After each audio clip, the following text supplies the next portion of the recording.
Hey, what's up everybody and welcome back to News Dose, and we got a couple of new Xbox Game Pass games to talk about today. I know, it always feels like something is coming to Game Pass because, well, that's true, but this does include a big AAA title and then also yet another Day 1 launch game that's releasing actually next month. Day 1 really has just kind of become synonymous with the Game Pass branding, but we're going to go over both of those later on in the video. Also, Nintendo talked about the pricing of the Nintendo Switch and whether or not the prices will rise, much like the PlayStation 5 did earlier this year. Well, their response has caused a little bit of a buzz, a little bit of a freak out from an outlet or two, but we're going to go over what they actually said today. As always though, if you enjoy this video and if you want more content just like this, I am here every weekday, Monday through Friday, so do make sure to hit those buttons below. Like, subscribe, and yes, whack that bell as hard as you possibly can. With that said, let's just go and jump right into things, starting off with Sonic Frontiers and its reviews. Of course, we already talked about its Metacritic score, which currently sits at a 72 overall score. The thing about those reviews, though, and I actually mentioned this the other day, but when I listened to different critics, one thing that really kind of stuck out to me is that pretty much every critic that I listened to, they seem to be glowing, just talked about how much fun this game is and how it's the best Sonic game in years, but then they'd follow it up with a 7 out of 10 overall score. It almost seemed like what they were saying didn't really line up with the score, if you know what I'm saying. I mean, it's not a perfect game by any stretch of the means. It's got pop-in and things like that, and I'm sure that does reflect on its score, but in just a pure enjoyment level, it seems like it's a good, fun game, and that's what you want in a game, right? If anything, I think it's one of those games that kind of shows you why you shouldn't only look at the score, but you should also listen to what reviewers actually say. Well, interestingly enough, Steam reviews, they're much more simple. You either like a game or you don't. Now that has its own problems, to be fair, because you can enjoy games on different levels and still recommend it. That's kind of where those scores come in. But I still think it's a good way of seeing whether or not fans are enjoying said game. And well, it does appear that Sonic Frontiers has won the heart of gamers. It does have a 94% approval rating on Steam, and just looking at some of the different reviews, it just seems like the common trend is that fans view this as the best 3D Sonic game in years. So I thought I'd at least talk about that today, and if you're on the fence on whether or not you actually want this game, definitely go check out those Steam reviews and see what fans have to say.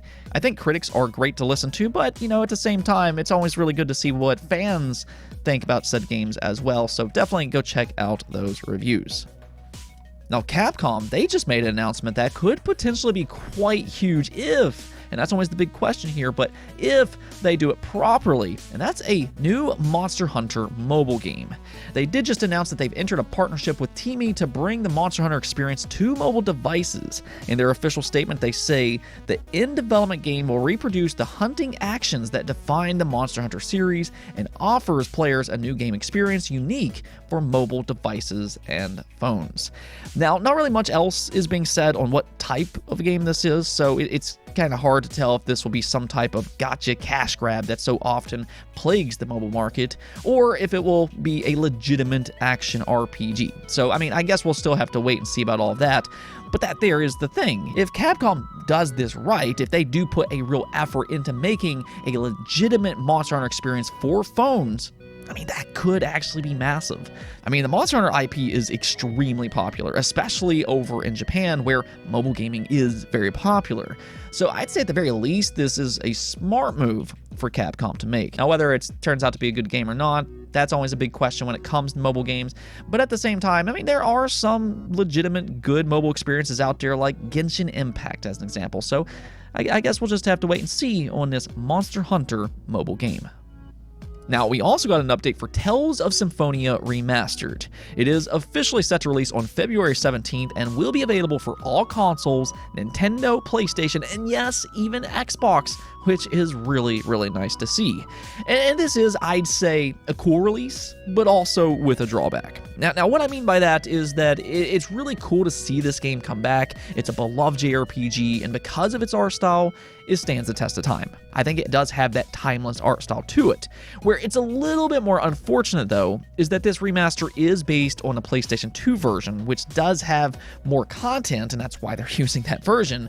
But at the same time, the PlayStation 2 edition was hard-coded the 30 frames per second. And that, yes, includes, unfortunately, this remaster. It is still to this day stuck at 30 frames per second. So as strange as it is, or at least in terms of frame rate, the GameCube is still that definitive 60 frames per second version. I mean, here we are in 2022. Who would have thought the GameCube would still be the definitive version?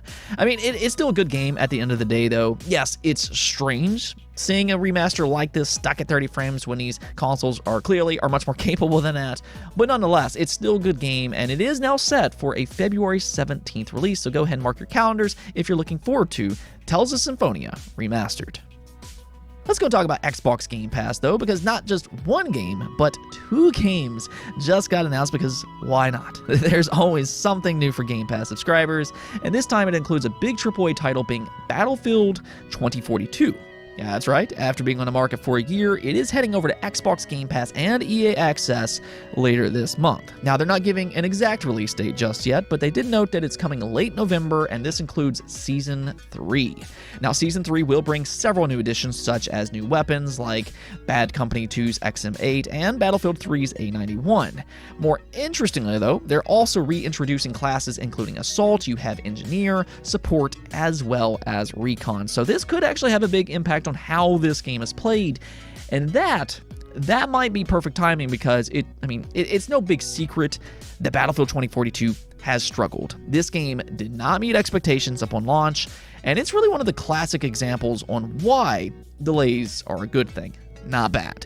Looking back on things, this game certainly needed more time in the oven. And the hope here is that Season 3 will kind of help out with that. And that's where I look at Xbox Game Pass as being such a huge benefit. This is actually an opportunity for EA to revive this game, because now here you have a big game that's going to get a lot of coverage. Enter Xbox Game Pass, which has more than 25 million subscribers. So if Season 3 turns out to be good, and I hope it does, and with the introduction of Xbox Game Pass, more people will try this game out, and it does have an opportunity to kind of make a comeback here. Really, I'd say that this is its best opportunity, and now we'll just have to kind of see if EA's continued commitment will pay off. But that's always the beauty of something like Xbox Game Pass. You're going to get to try it out yourself. You don't have to worry about the reviews or anything like that. You get to go out and download it and see exactly how you feel about said game. Nonetheless, though, do look forward to Battlefield 2042 later this month when it releases into Xbox Game Pass and EA Access. Now, as for this day one release, this is actually the one I am a little bit more excited for, being Chained Echoes, as it is releasing on December 8th for the Nintendo Switch, PlayStation, PC, Xbox, and yes, even Xbox Game Pass. You just gotta love it. And if you like those classic JRPGs, well, you might actually be interested in this one. It is a 16-bit inspired classic RPG from the Super Nintendo era. And it's got everything that you want from a game like this. It's got the turn-based battles, an attractive pixel art, the flying airships, the overworld world map, and it's even got mechs. Now, this game, though, did apparently start as a Kickstarter game, in which it did have a lot of success. But going through its Kickstarter, you can actually see here they listed its key features as 20 to 25 hours of playtime, fast-paced turn-based battles, no random encounters, enemies can be seen running around, which is fantastic, tons of items to be looted, stolen, or crafted, complex skill and equipment system, customize your own airship, travel and fight by foot in your mech, 16-bit Super Nintendo style graphics, and music inspired by PSX RPGs. Chained Echoes combines the simplicity of classic games with modern gameplay to bring an epic and fast-paced adventure to Nintendo Switch, PlayStation 4, PC, Mac, and Linux in a little over 2 years. Now, of course, as we now know, it's also coming over to Xbox and Xbox Game Pass. But I look at this game and I see what their goal is here, and I think that this game, it actually sounds and looks really good. I'm definitely going to keep an eye on this one, and because that they are aiming for a 20 to 25 hour experience, to me, that's the sweet spot. That's about the same length as Chrono Trigger, and with so many games releasing, it's always hard to play longer games, but I might have to try this one next month when it releases on December 8th. Really, I just love being an Xbox Game Pass subscriber. I feel absolutely spoiled. Here's a game that I previously didn't know about, but here I am now, and now I'm interested. Let me know what you all think about this game, though. Are you going to give Chained Echoes a try when it releases next month? All right, so we also have a Nintendo story going around that I feel is a little misguided, or at least in how certain outlets are portraying it. So basically, one concern that fans have right now is prices for the game industry. Earlier this year, in an unprecedented move, Sony raised the price of the PlayStation 5. So pretty much since then, there has been this, I'll say, a warranted concern that other companies will follow suit. I mean, the world is a crazy place right now, and nothing is really off the table in terms of these price hikes. So obviously, Xbox and Nintendo will be asked about this specific situation. Now, Xbox Phil Spencer previously suggested that they might have to raise prices on something eventually, but just not right now. So at the very least, Xbox appears to be safe this holiday. But what about the Nintendo Switch? They too were asked the same question, and I keep seeing outlets post different headlines like, quote-unquote, Nintendo may raise the price in the future, or something like a Nintendo Switch price increase could be on the horizon. And I guess technically that is true to an extent, but that's not actually what Nintendo said. So we're going to take a look at what they really said. As you can see here, posted by Takashi, it says Nintendo asked whether it would raise Switch prices, says it won't take such actions at this moment, but will continue monitoring the situation and carefully consider whether we need to take the option. So yeah, technically, they don't really flat out say, no, we'll never raise the price, but they also don't suggest that they will either. All they pretty much said was no for the time being, we'll monitor the situation. So I do look at some of those headlines out there a little side-eyed because it feels like it's just kind of creating concern for the sake of concern.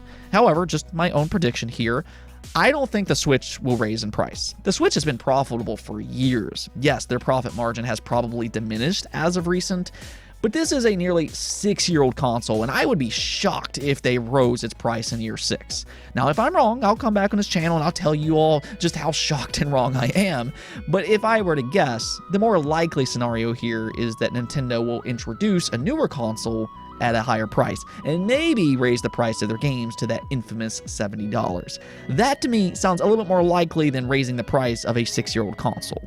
I mean, we are getting closer to an eventual Switch successor, so yeah, I would expect their pricing to be more focused on that. I, however, don't look at this statement as meaning all that much, but maybe you do, and if you do disagree with me, do let me know in the comments below and just how wrong I am. Do hit those comments and let me know what you all think about this specific statement. Let's go take a look at the poll of the day, though, and yeah, I actually did post this one quite late. I do apologize about that, but I did ask you all, if the leak is true, would you be interested in a Horizon MMO? And as you can see here, the majority of you all, being 66%, did say no, while 20% said maybe, but need to wait and see, and then 12% of you said yes. So that is a 32% potential chance of you all being interested, which is actually not all that bad without knowing much about this game whatsoever. I think for me, a Horizon MMO is interesting in the aspect that I think this world is one of the better worlds in video games just as a whole. I really like that mix of this futuristic sci-fi setting with a prehistoric setting. I think that is absolutely fascinating, and it could translate quite well into an MMO. At the same time, I'm not really particularly interested in MMOs either, so it would have to probably do quite a bit to get me interested, but I do like the idea at the very least on paper. I think it could be successful if they do its role justice. I think one thing is starting to become very clear, though.